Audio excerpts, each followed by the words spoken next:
Si Derrick Rose ang pinakabatang manlalarong nanalo ng MVP sa kasaysayan ng NBA. Mula sa mga nakakalulan niyang mga dakdak at nakakamahang acrobatic layups, walang nakapantay sa talento ni Rose sa tuktok ng kanyang karera. Tanungin niyo na lang si Dragic na tinangka siyang salubugin sa ere na kaagad niyang pinagsisihan dahil ito ang nangyari. Pero sa kabila ng mga matitinik na highlights ni Rose sa liga, nagtatago ang malungkot na storya ng kanyang karera. Puno ng mga tanong, what ifs at panghihinayang, balikan natin ang nag-iisang MVP na pinagkaitang makatungtong sa kanyang prime. Ito ang kwento ni D. Rose. Pinanganak at lumaki si Rose sa estado ng Chicago and as if pinagbigyan ng tadhana, ang hometown niya ang nakakuha sa kanya sa 2008 NBA draft. Dito he was selected as the first overall pick ng Bulls, a match made in heaven dahil lifelong fan ng Chicago ang high flyer na ito. At sa mga unang taon niya sa liga, hindi rin nagtagal bago siya nakapag-adjust sa sistema ng NBA. In terms of athleticism, nag-stand out agad ng 6-foot ring guardiang ito, na practically kahit sino sa liga mapabaguhan o veterano pa, walang makasabay sa kanya. Ang first step kasi ni Rose ang one of the best sa NBA. It creates separation at once makakita ito ng bakal, asahan mo nang lilipad at dadaktak siya. At wag mo nang tangkain humabol pa, dahil magiging casualty ka lang ng mga poster niya. Sa vertical leap ba naman niyang 42 inches, parang may spring talaga sa paa si Rose sa mga unang taon niya sa NBA. Parang mas maliit na bersyon ni James sa kanyang prime. Ganon siya ka-explosive. Sa isolation, open court, fast breaks, kahit saan pa, kaya niya mag-finish kahit na may buwelo o wala. Sa rookie season nga niya, he averaged 17, 6, and 4 at tinahal na Rookie of the Year and it was not even close. And more importantly, binitbit niya ang kanyang kuponan sa playoffs. Sa postseason debut niya kontra Celtics, umiscore siya ng 36 points, which is the most points sa playoff debut ng isang rookie sa history ng NBA. Kaya kahit natalo sila sa Boston in 7 games, maliwanag sa mga panahon yun na meron silang bagong alas sa persona ni Derrick Rose. And true enough, pagpasok ng kanyang sophomore season, nag-improve lalo ang kanyang mga numero. Hinirang pa nga siyang isang all-star, ang nag-iisang Chicago Bull na mabigyan ng recognition na yan since Michael Jordan. Kaya nakatungtong ulit sila sa playoffs, pero kaagad rin namang nalaglag ni LeBron sa first round, despite D. Rose averaging 27 points and 7 assists.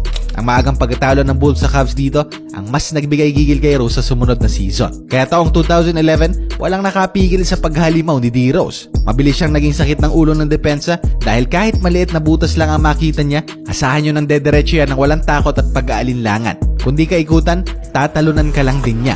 Bottom line, naging isang malaking misteryo sa NBA noon kung paano i-cover ang laro ng batang Derrick Rose. Kaya nagtapos ang regular season ng Bulls na may kartadang 62 wins and 20 losses, finishing first place after the eliminations. All thanks sa 25 points, 4 rebounds, and 8 assists per game ni Rose. And sa edad na 22, tinanghal na siyang NBA MVP sa season na yon.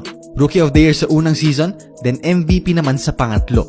Ganyan naka-impressive ang track record ni Rose sa loob lang ng 3 taon sa NBA. Pero pagtungtong ng playoffs sa parehong taon, nalaglag na naman sila ni LBJ. This time sa Eastern Conference Finals 4-1.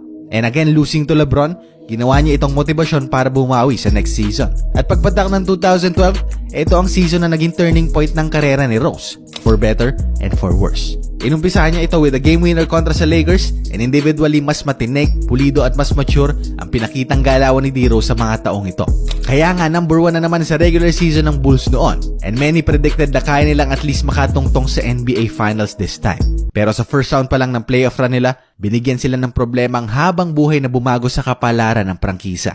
April 28, 2012, sa first round series nila kontra Sixers, ang maling desisyon ng coach nilang si Tom Thibodeau ang nagpahamak sa kanila. 1 minute left kasi, they are still leading by 12 points. Kaya practically panalo na sila doon at dapat ilabas at ipahinga na ang mga star players nila. Pero hindi yun ginawa ng kanilang coach. Kaya pagsaksak ni Rose with 60 seconds remaining, halatang may naramdaman siyang kakaiba pag landing niya. Dahil na rin siguro sa stress sa kanyang tuhod, napahiga si Rose sa sahig habang sumisigaw dahil sa sakit. Napunit na pala ang ACL niya noon. Ang pinakamalalang injury na pwedeng matamo ng isang athletic na gwardyang gaya niya. Kaya ganun-ganun lang, nagwakas ang season niya sa unang playoff game pa lang. And matapos ang insidenteng ito, hindi rin siya nakalaro sa buong 2013 season para sa recovery niya. At by the time na handa na siyang maglaro sa sumunod na taon, na-injure ulit siya sa kanang tuhod naman niya in just 10 games noong 2014. Kaya nakabalik na nga lang siya 2015 na. And kahit na nakabangon siya sa dalawang magkasunod na injuries na yon, hindi na siya kagaya ng dati pagbalik niya sa court. Siya pa rin naman si D. Rose pero malayo na sa MVP form na pinakita niya dati. Mabilis at shifty pa rin naman pero wala na ang taas ng talon niya. Kaya obvious ang pagbaba ng quality ng mga dakdak at acrobatic layups niya. At nang makita natin ito for the first time, hindi tayo sanay na hanggang dun lang siya. At matagal nating hinangad at inantay na babalik siya sa bersyong pinakita niya noong 2012. Pero hindi ito nangyari.